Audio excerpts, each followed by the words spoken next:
大庭广众在曼哈顿就要祷告。我们不应该以神国的语言为耻。当你知道了圣灵的力量以后，你不但不会想要把它藏起来，你会把它当宝贝一样。依靠神，借着灵言祷告，神就会让我们看见他的同在。孩子，你要渴求圣灵。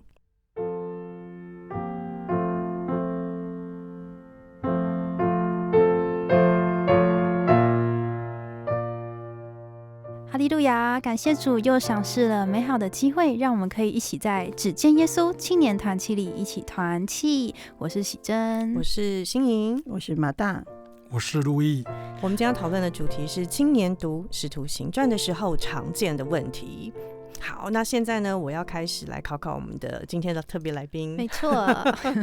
好，我第一题要问的问题是在不是我们组内的朋友啦同学面前灵言祷告是一件丢脸的事情吗？对，就是尤其是大学生，我们在宿舍里刚进去的时候，哇，是不是不敢在就是宿舍里祷告呢？会不会觉得很奇怪，或是怎么样？丢脸也会有这个问题，对不对？对，都会有。那应该很多青年离家之后，或是在慕道者来教会之前，都会有心中这样的一个小挣扎，甚至说本来我们是蛮好的朋友，带来我们教会看一次我们灵言祷告之后，会不会回去就跟人家说我很奇怪，我们很奇怪，对不对？有这样的疑问吗？其实我遇过真的就是邀请朋友来福音茶会，然后他被我们灵言祷告吓到之后，他后来就跟你再也不是朋友了吗？没有啦，但是有点就是感觉有吓到他这样子。哇，那喜珍，你有继续为主勇敢吗？有啊，我还是继续邀请朋友来福音茶会啊。真的太棒了。好，那我们先问从小信主的来宾。好，我们先问路易。路易，请问我们刚刚讲的这样的疑问，你从小在教会长大有吗？当然是有亲身经历，因为我就是在真耶稣教会出生长大的嘛。那对于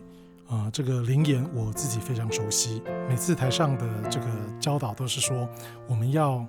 邀请朋友来之前，要先让他们了解我们灵言祷告的方式跟样式，所以人家才不会吓到。那可能小时候的悟性也很差，所以没有把重点放在准备上面，而是把重点放在我们的祷告会吓到外面的人。怎么样可以带他来又不吓到他？对，好像都在紧张这件事。是，那所以就是会因此有点踌躇，是不是该带朋友来教会？那我的经验是高中的时候有一次带一个同学来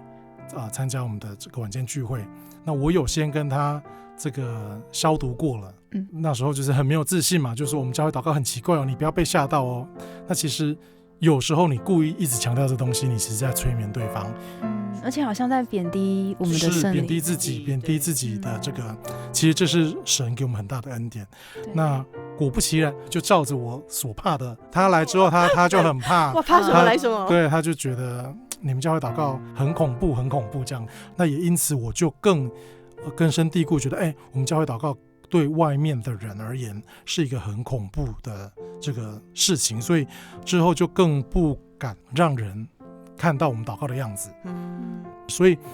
一直到后来我出国念书，当时跟马大在同一间教会这样子。那我们有一次就有一个探访的工作，后来结束之后我们要搭公车回到各自的地方，我忽然觉得非常非常的不舒服，因为我那时候喝那个咖啡很强，咖啡因太强，然后太浓，摄取过量的，那可能是没有吃够食物还是怎么样，空腹喝，应该是空腹喝，有可能就是晕到已经站不起来。那时候马大他就说，那我们一起来为路易弟兄祷告。我那时候心里想说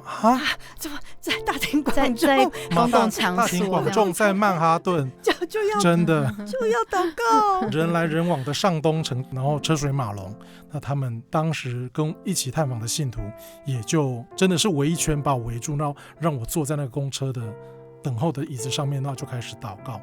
那祷告完之后，感谢神就好很多。那时候我就意识到一点，圣灵是神赐给我们非常宝贵的一个礼物，就像是马可福音那边有记载，我们只要是信耶稣的人，到最后都可以说新方言。那这个新方言其实就是神迹的一种。那我们不应该以这个神国的语言，因为跟世界的语言不同而以此为耻，反而是我们每一次祷告，用灵言祷告，我们都要感谢主耶稣，他用他的宝血舍弃他的生命来换取我们的灵魂，也因为主耶稣这样做，他升天之后，他所赐下的宝贵圣灵，应许的圣灵与我们同住，使我们真的是像圣经讲的，可以随时多方的来祷告。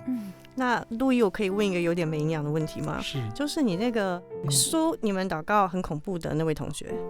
他后来就不跟你当朋友了吗？他没有不跟我当朋友，但约翰福音14章17节那边有讲说，耶稣讲的圣灵是世人不能接受的，所以属神的人必然会接受。就是约翰福音14章16节又说，我要求父，父就另外赐给你们一位保惠师，叫他永远与你们同在。17就是真理的圣灵，乃世人不能接受的，因为不见他，也不认识他呀。可是你们却认识他，因他常与你们同在，也要住在你们里面。传道也有讲说，所以不要怕带人来教会里面灵言祷告，因为属神的人他就会留下来。有些人他是属神的样，可是时间还没有到，他会离开没有关系，时间到了他会回来。就像是一个姐妹，她出去流浪了7年，她最后知道这个是真教会，她还是回来了。好，那所以我回到刚才，接下来我要问马大的问题是说，马大你怎么敢？为什么你敢在这么热闹的城市旁边有其他的人？为什么你的同龄身体不舒服，你马上就说我们现在就来祷告？为什么你都不怕吗？我觉得要从一方面是从我的体验，就是我先生生病的时候，一开始教会的人要来帮他祷告，我也觉得这什么怪力乱神的教派。可是因为神的带领，这中间是一个很长的故事，神让我体会到圣灵的意义，还有圣灵的功效。自己得圣灵以后，一开始很害羞，我都躲在墙角，很像犹太人，他们说祷告要去面对墙壁，不可以被别人看到我也去躲在墙角啊，或者低头祷告。可是到后来，只要我现在一有危险，圣灵会催逼我要祷告的时候，我就直接跪下来，不管在任何的地方，我就跪下来祷告。你是说，甚至即便旁边有医生护士，不管他们，你就是祷告？对。然后一开始医疗人员他们会觉得我们很吵很那个，可是渐渐的他们都说我先生是一个奇迹。那到后来他们都很尊重我们他们如果要进来要做事情，我说我们是要先出去，他们就会说你们做你们能做的，我们做我们能做的，非常好。甚至会让我们先祷告完，还会帮我们把小房间关起来，让我们可以专心祷告，不要被人家影响。所以我就是从这一点一滴慢慢的建立对圣灵的理解跟信心。然后再后来我又读经读到说，哥林多前书2章9节所记，神为他所爱的人所预备的是眼睛未曾看见，耳朵未曾听见，人心也未曾想到的。然后因为从经上就知道说，这个东西本来是世人所不能理解也未曾听过的，可是重点是我放在了那一句，这是神为他所爱的人预备的。所以因为这样子的情况，我就不会觉得这有什么。当你知道了圣灵的力量以后，你不但不会想要把它藏起来，你会把它当宝贝一样。对。那我觉得其实是神很奇妙的带领，但是我一定要跟我们听众朋友解释一下，就是马大绝对不是那种很勇敢表现自我的人，他是非常的会去考虑到别人的想法，或是每个人的，所以他不是说我才不管，他本来不是一个我才不管你们想法，我就是做我自己，绝对不是这样的人。但是每次先生生病危急的时候，圣灵催逼他马上跪下祷告，即便旁边有医生护士。好，那可是因为顺从圣灵的带领多过自己内心害怕旁人的眼光，但因为顺服圣灵带领，所以圣灵就让他看到其实这灵言祷告的权柄跟能力，甚至连医生护士不信主都看得出你灵言祷告的这个能力。但是如果我们一开始就采取厌弃圣灵灵言祷告的这样的态度，我们就没有办法见证然后去体验圣灵其实是带着这样的大能的。好，其实最近也有一点小见证，就是前阵子我们在录音前几个礼拜，就是突然间生病，一点声音都没有。可是就在那之前，我有一位朋友，因为他们朋友的孩子生病，然后他知道我先生的状况，所以来是不是可以做些什么？我就告诉他们，真正帮助我们的是神，那我能做的就是每天陪伴祷告。所以我们每天晚上就一起约好线上祷告。可是祷告了1周之后，我就没有声音了，所以我之后就只好请我的先生代劳。那就这样又过了1周，我觉得虽然我还是没有声音，可是我的内心感受到说不行，我还是要陪他们祷告。所以有一天我就决定一起加入那个祷告。那很奇妙的是，前面一开始我还是真的很难发出声音，可是突然就有一股力量一直涌出来，然后我就大声的祷告，然后就是整个过程就是一直很有力量，然后灵言很大声，甚至还超过我先生的声音。然后等到祷告完一喊完阿们，我又没有声音了。那感谢主，我真的是觉得神怜悯加添我的力量，也再次的告诉我们，我们在用灵言祷告的时候，真的是圣灵在为我们祷告，尽管我是没有声音的。可是后来我看到我朋友发在群组的讯息，我更惊讶。他说感谢主的恩典，今天祷告我亲身经历启示录19章，我听见好像群众的声音，众水的声音，大雷的声音，说哈利路亚，因为主我们的神全能者作王了，我们要欢喜快乐，将荣耀归给他。虽然今天的祷告并不容易，但是我在祷告中，我亲耳听到众水的声音哗啦哗啦，就如潮水般不停的涌上来，一阵一阵的涌上来，直到阿们结束。他确信我们祷告的时候，圣灵一定在其中。这是一个来自从来没有来过我们的教会的人，在听到我们灵言祷告时候的圣灵，让他来体验他。那我也很感谢神，当初我们要一起祷告的时候，我就觉得我豁出去了，就是他们要用他们祷告的方式没有关系，但我就是坚持要用灵言祷告。所以马大的朋友是其他教派的朋友咯。对对对，感谢主。那其实我有一次类似震撼的体验，可是我不是像马大的朋友听到的是众水的声音，我是灵里面感觉像是众水的声音。就是我第一次要接宣道股的时候，那前任宣道股卸任之前，那就带着我跟福音同工去参加了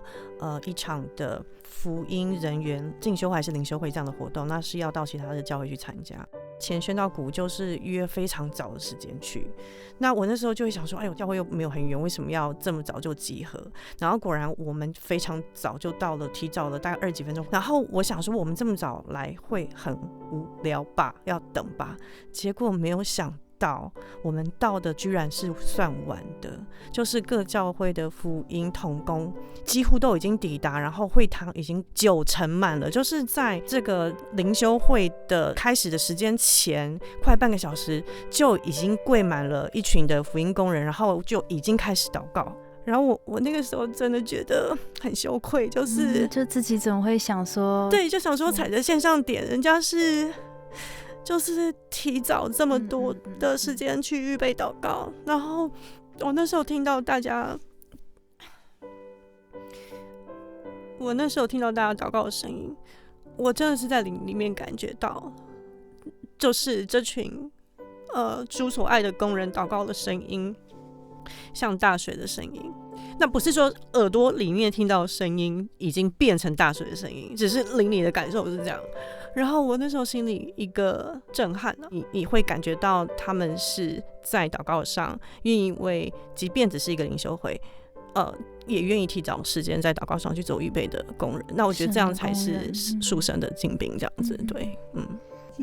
那其实刚听大家的分享也很感动耶，就是其实就像以弗所书的6章17节到18节那里说的，并戴上救恩的头盔，拿着圣灵的宝剑，就是神的道。在18节说，靠着圣灵随时多方祷告祈求，并要在此警醒不倦，为众圣徒祈求。所以我们不管是一开始觉得对灵言祷告很没有信心，然后甚至觉得丢脸的青年们，我们是不是听了大家的分享可以更有信心呢？那虽然说我们祷告不是说要刻意表现给大家看，但是随时多方祷告，就是我们任何一个时刻，只要我们表明倚靠神的决心，真的不要怕在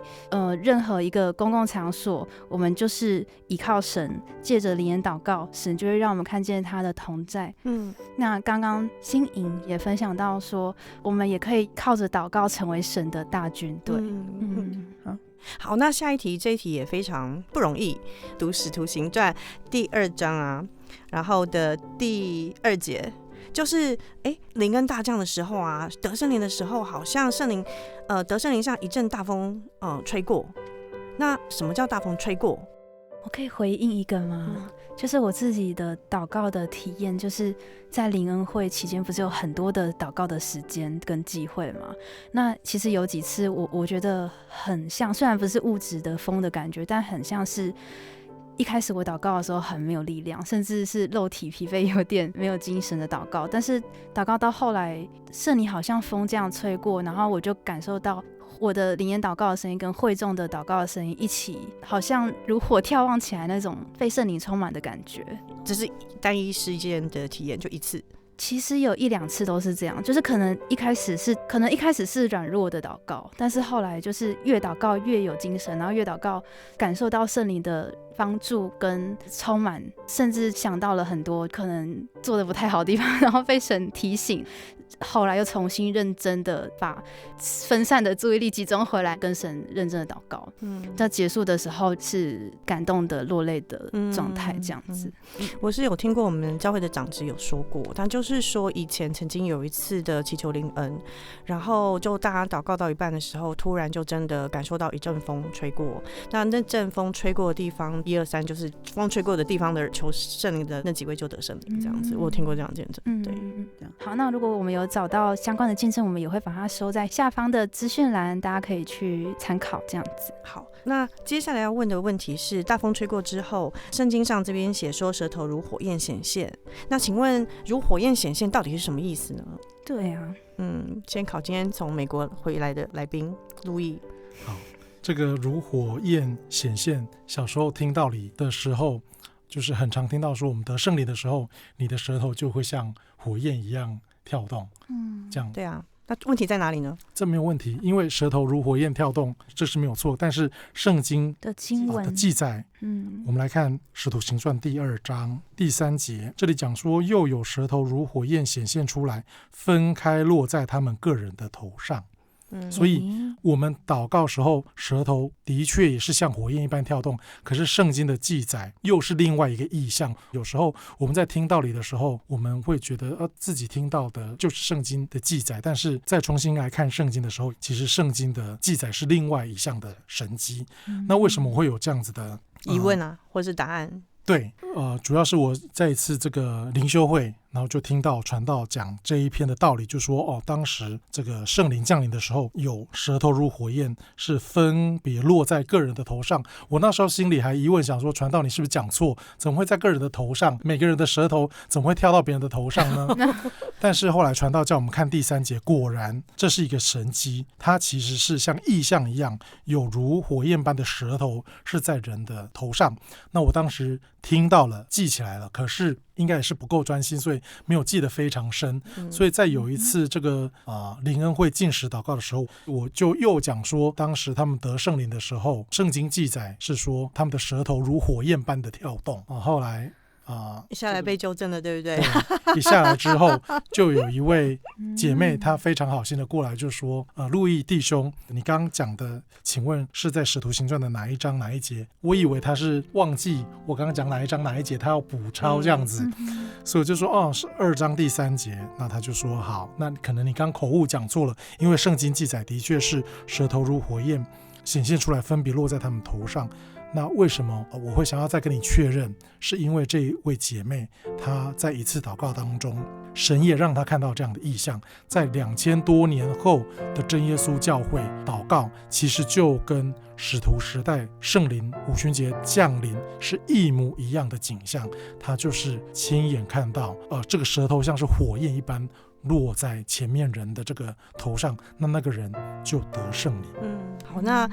这边稍微讲点有趣的题外话虽然我不在现场啦，为什么我知道路易他在台上分享完这个圣经节之后下台，马上就有人来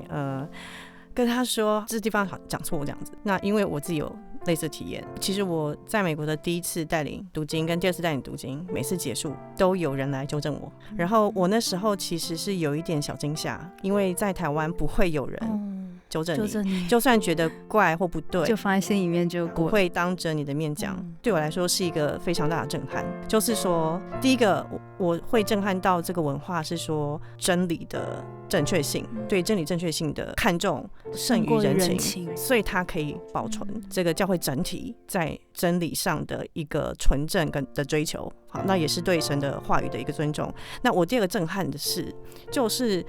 即便他可能就是因为一些环境的因素，那可能就小学就中断了学业，可是认真的读圣经，他甚至懂得比你还多。所以读圣经并不是要就是会读书的人才可以读圣经，只要你会认字，然后有心追求，那其实都可以正确的来理解进入圣经的文本，因为我们有圣灵这样子。好，那接下来要考考我们的来宾的读使徒行传时候困难的问题是使徒行传10章44节，就是彼得在跟哥尼流这些外邦人讲道的时候，那怎么知道他在讲道的当下哥尼流他们就受圣灵了呢？因为一般我们好像圣灵不会在讲道的时候就自己突然吐出灵言嘛，那你怎么知道他们受圣灵呢？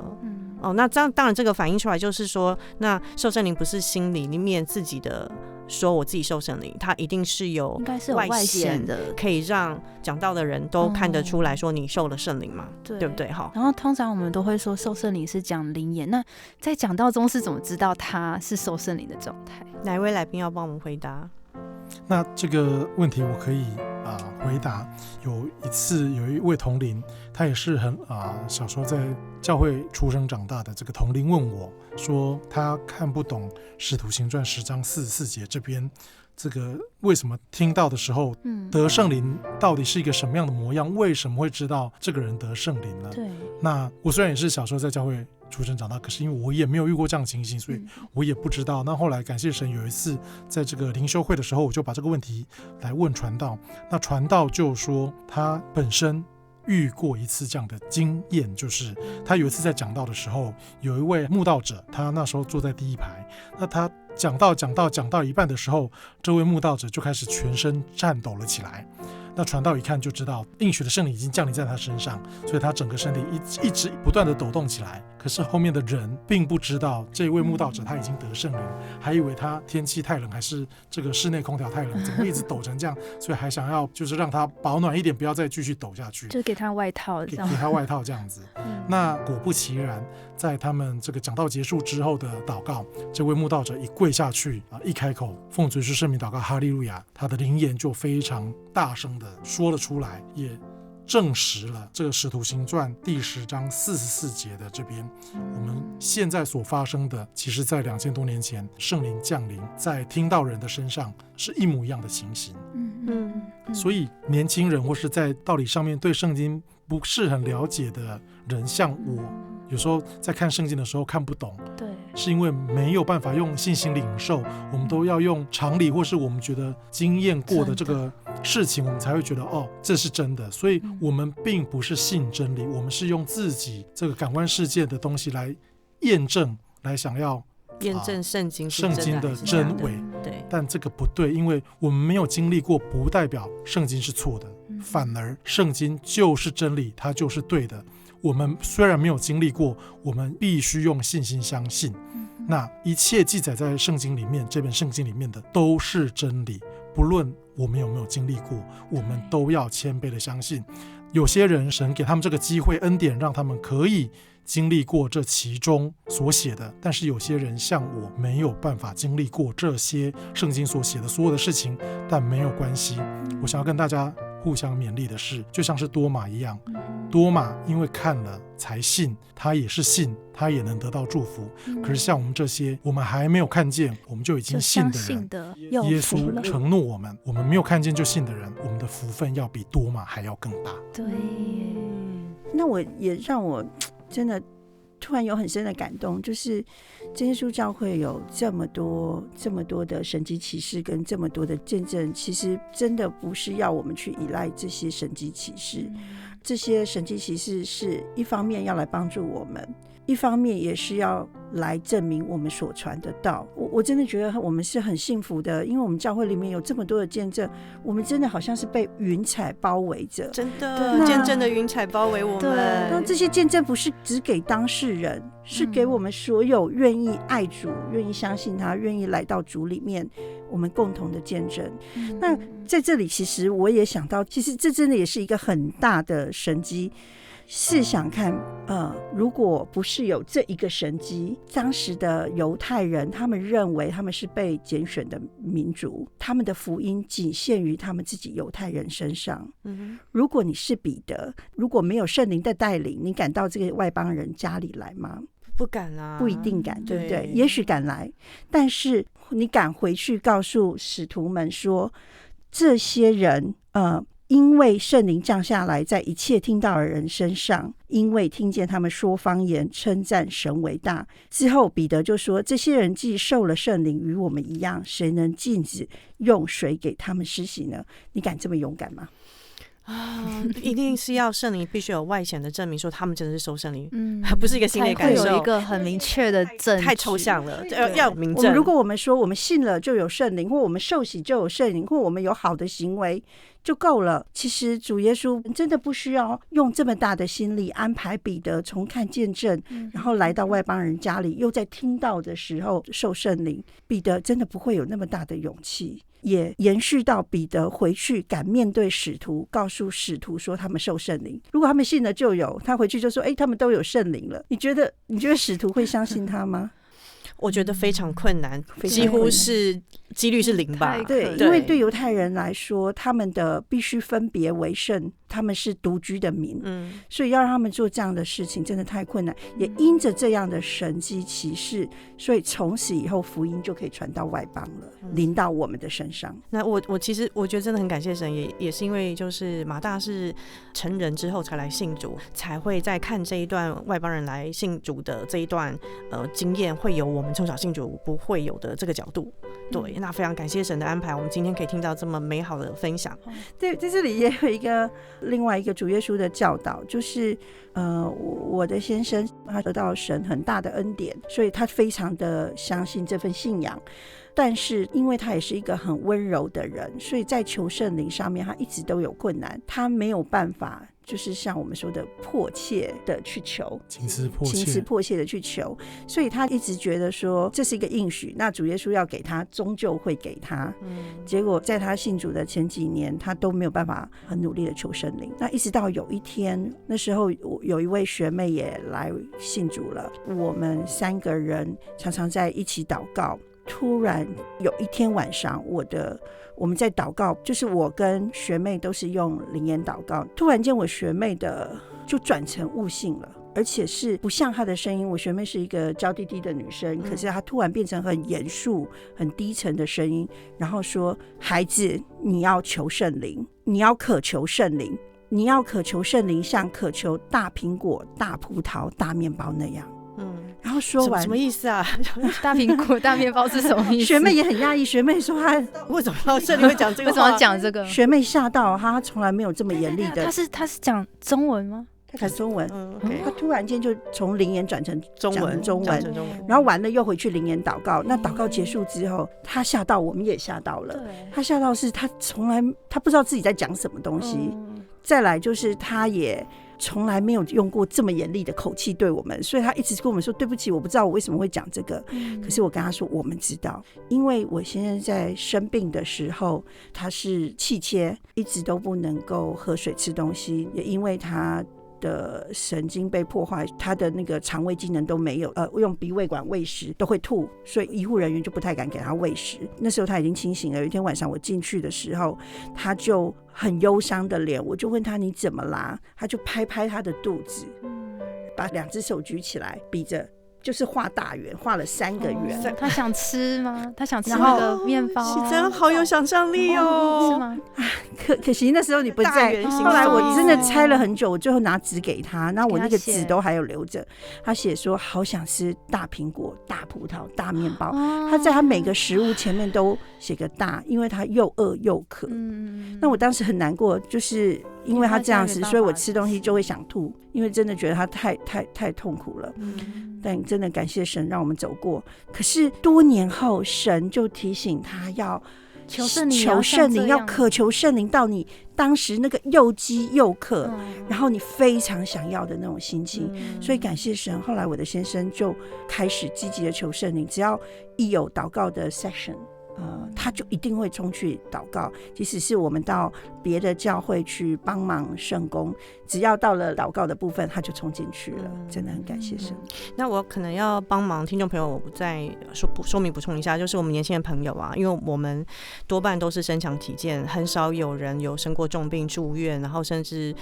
病到就是不管是因为医疗的需要不准吃东西，或者是身体就是没办法接受吃东西，所以我们不太能理解说当你在医院重病中清醒的，你不能咬东西吃的时候，觉得很饿很想吃又不能吃的那种渴望可以吃真的食物的感觉。那我们要想想说，我们平常真的很想吃什么？应该是麦当劳大特餐吧？对，小朋友是麦当劳大特餐，怎么会是只是要大的苹果或是葡萄或是面包？对我们来说这么普通的东西，那我们可能要稍微想象对一个重病没有办法吃东西的人的对这种基本食物的这种渴望的心情去求圣灵，这样子。没错。